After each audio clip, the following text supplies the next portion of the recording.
വ്യാജമായി തെളിഞ്ഞ എഫ്ഐആർ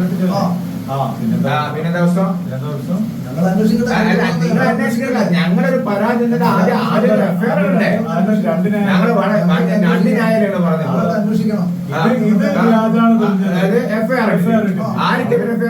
അതും പറയാനാ അതൊന്നും പറയാം ഞങ്ങൾ ഇതാക്കണ്ട ഞങ്ങൾക്ക് നല്ല നിയമക്കറിയാം കാസിമിനെതിരാണ് എഫ്ഐആർ ഇട്ടെ അതായത് ഈ വ്യാജ സ്ക്രീൻഷോട്ട് ഇട്ട പയ്യനെതിരാണ് കേസെടുത്തത് അങ്ങനെ കേസെടുത്തിട്ടാണ് തെളിഞ്ഞത് ഇതിപ്പോ ഇതല്ല ഇത് പച്ചയായ ഒരു മനുഷ്യനാണ് ഇയാൾ CPM ഏരിയ സെക്രട്ടറി ആണ് ഉത്തരവാദിത്തപ്പെട്ട പാർട്ടി നേതാവാണ് അയാൾ ഇന്നും കോടതിയിൽ കൊടുത്തിട്ടും ഈ ഇവിടുത്തെ നിയമം മുഴുവൻ വെല്ലുവിളിച്ചിട്ട് ഇപ്പോഴാണ് കിടക്കുക എന്താ അന്വേഷിക്കുക നിങ്ങൾക്ക് ഞാൻ കൃത്യമായി QR ID ഞാൻ തന്നില്ല QR ID നിമിഷം കിട്ടും നിങ്ങളെ ഫോണിൽ കിട്ടുമല്ലോ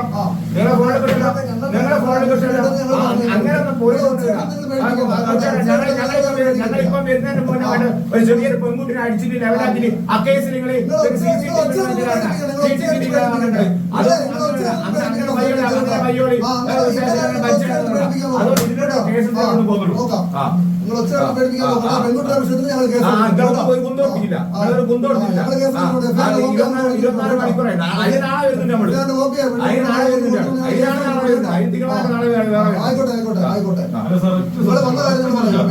അവര്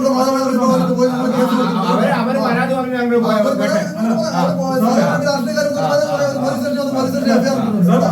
സ്ക്രീൻഷോട്ടാണ് ഇത് ഈ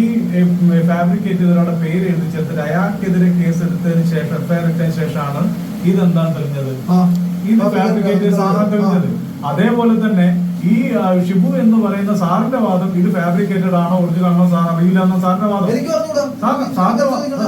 സാറിന്റെ വാദം അതാണ് അല്ലെ സാറിന്റെ വാദത്തിൽ നിൽക്കുമ്പോൾ തന്നെ ഇതിലെടുത്ത എഫ്ഐആർ എന്തുകൊണ്ട് ഇതേപോലെ ഈ കക്ഷിയുടെ പേരിലും സാറിനിടാൻ ഒരു പരാതി വന്നാൽ 24 മണിക്കൂറിനുള്ളിൽ ഒന്നിൽ എഫ്ഐആർ ഇടണം അല്ലെങ്കിൽ ആ എഫ്ഐആർ ഇടാൻ പറ്റുന്ന സാഹചര്യം ഇമെയിൽ പരിശോധിക്കുന്ന എല്ലാ ചുമതലയാണോ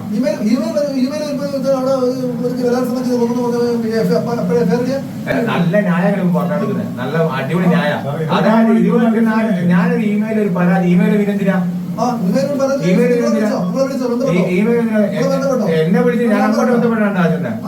എന്റെ നമ്പറും മെയിൽ ഐഡി എല്ലാം ഇതിലുണ്ട് എന്നെ ആരും വിളിച്ചിട്ടില്ല ഞാൻ അതുകൊണ്ട് 24 മണിക്കൂർ അങ്ങനെ പറഞ്ഞാൽ പോരാ 24 മണിക്കൂറുള്ളിൽ നിങ്ങൾ എഫ്ഐആർ ഇടണം എഫ്ഐആർ ഇട്ടിട്ട് അതിന്റെ കേസ് അന്വേഷിക്കണം എന്നിട്ട് അത് ഫേക്ക് ആണോ അല്ലയോ നിങ്ങൾ ഇതാക്കണം